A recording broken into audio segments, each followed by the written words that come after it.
He sees them and he runs several miles, almost to the point of his heart bursting.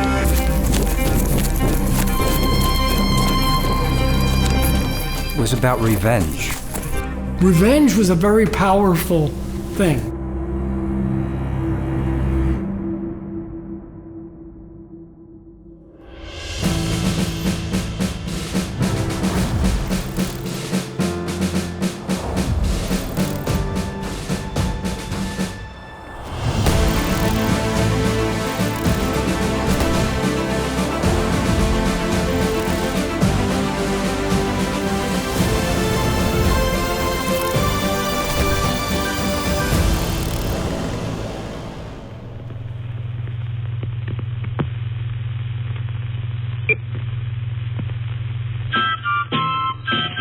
The last battle at Yorktown had ended the 8 long years of struggle for American independence in October of 1781. But in Tom's River, the struggle between the Loyalists and the Patriots continued. Tom's River was a vast outpost in the 18th century. To the east, the Atlantic Ocean. To the west, the Pine Barrens. In between this great expanse of a land that was hundreds of thousands of acres, mostly undeveloped, but there were little pockets of civilization. The 42 square mile town that we know today was really just a small seafaring village that was on the Tom's River. It would have been a small hamlet, about 10 or 12 houses. They would have had small little subsistence farms. They were also making a living off the water.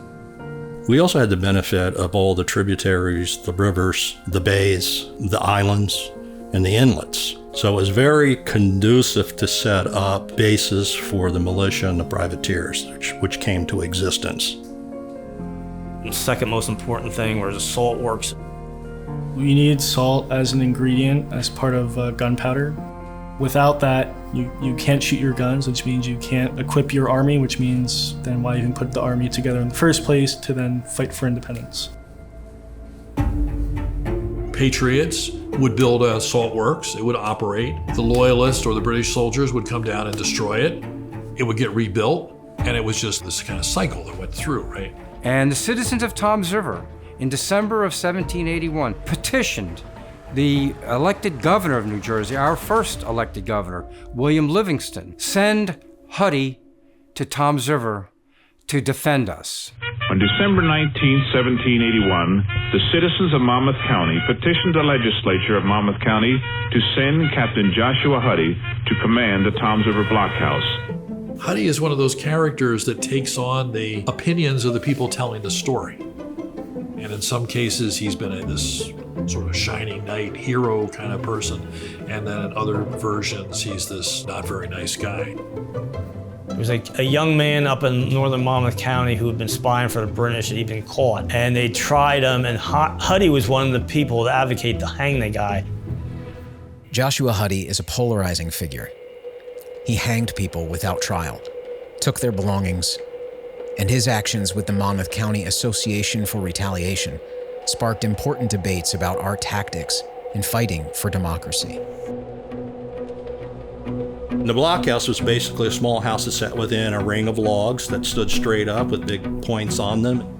It has no gates, it has no doors, you have to have a ladder to get up over it. 4 square, swivel guns on each of the corners, and about 25 local men to defend the blockhouse and the nearby village. They weren't professionals, they were sailors, laborers. The Loyalists know of the blockhouse and the salt works, and especially of Joshua Huddy. They want to get him and burn this village down. William Franklin, Benjamin's son, he became the president of a group known as the Board of Associated Loyalists. After Yorktown, you pretty much knew the jig was up.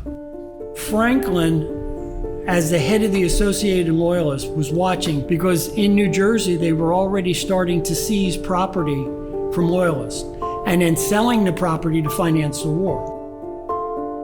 He was extremely upset, and he sat in New York scheming up all kinds of ideas on how to restart the war. And one of his schemes was, let's send some of our supporters to Tom's River for revenge. Huddy was warned that the British were coming, and he had sent out people where he thought they would come from, and they were missed because of the route they took up around the Toms River through the woods. This guy, Garrett Irons, he runs several miles, almost to the point of his heart bursting. So he comes all the way back, and he says, "The British are here." And they say, "We don't believe you." There was about 90 British regular soldiers sent there by William Franklin, that deposed governor of New Jersey. They picked up some local persons, so-called in history pine robbers, that were sympathetic to the king. By the time they had arrived on that Sunday morning, there was about 125 of them. Guided by a local loyalist boatman, the British moved toward Toms River. Once again, we see the betrayal of neighbors unfolding in the American Revolution in Ocean County. They shot 3 patriots on the way. One of them got off a shot to warn the blockhouse. They took one motion to destroy the salt works, and then they move on to the town. Really, by the time they even find that, yes, they're coming, it's kind of a little too late. They're way outmanned, and so their best thing is to go to the blockhouse and kind of have like a final stand. It was over in about 20 minutes. 9 Americans lay dead. Several Americans were captured. Joshua Huddy, the captain, he was later that day captured. He was brought to a prison ship in New York. The Loyalists end up burning the town in revenge. They burn all but the Loyalist houses. On April 12th, 1782, just weeks later, without trial, without justice, he was hung. The classic version of the story is he's this innocent guy. He says, "I'm being hanged. I'm an innocent man." Well, that's not really true. He's part of this board of retaliation. He's actually very much part of this tit for tat, death for death, right? The professional British military, they didn't want to hang him. He was a prisoner of war to them. But the local militia, this was revenge to them. To the British, we weren't prisoners of war. We were traitors and rebels. So basically, whatever customs or tradition that existed at the time on the treatment of prisoners of war by anyone, that wouldn't pertain to them. Franklin wanted to create something that would rally the patriots to commit atrocities. 400 or so went to Monmouth and demanded that there be some reprisal for the death of Joshua Huddy. The Battle of Toms River occurs in March of 1782. Huddy is hung in April of 1782, and it's not until later in 1782 that the American peace delegation learns of this military murder. No trial, no justice. Once they received word of what happened, I know they were furious. One of the reasons there's a crisis with Joshua Huddy's hanging is that Black David Forman, who has helped George Washington to suppress the Loyalist counter-revolutions in Monmouth County, he goes to Washington and says, "I need your help in this situation." So he demands an accounting.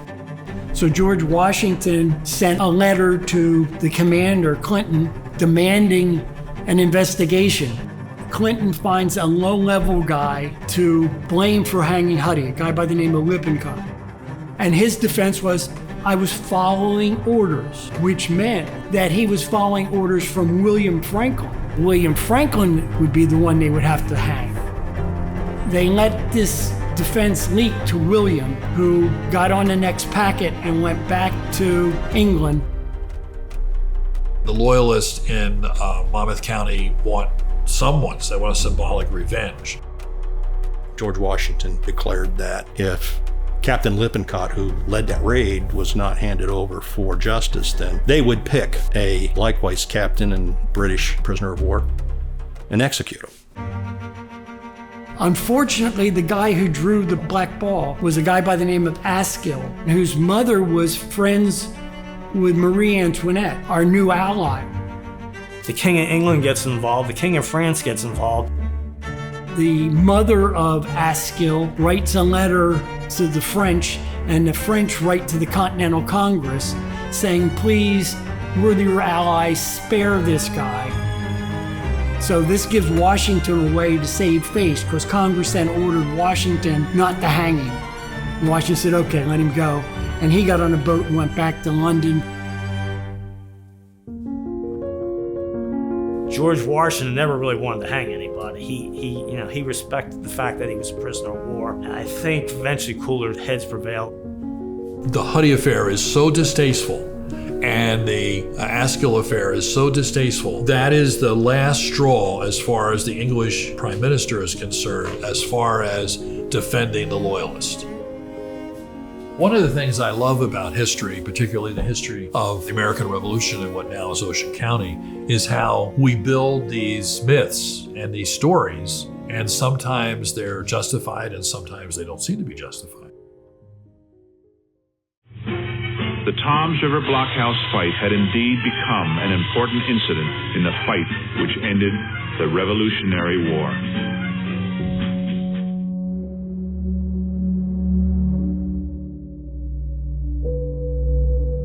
The meaning of the Battle of Toms River is a lot bigger than just Toms River or Ocean County or New Jersey or the United States. Here's a town that is left in utter ruins at the end of the Revolutionary War. But within one lifetime, a new county was created. It is a remarkable story about the human spirit. Toms River never gave up.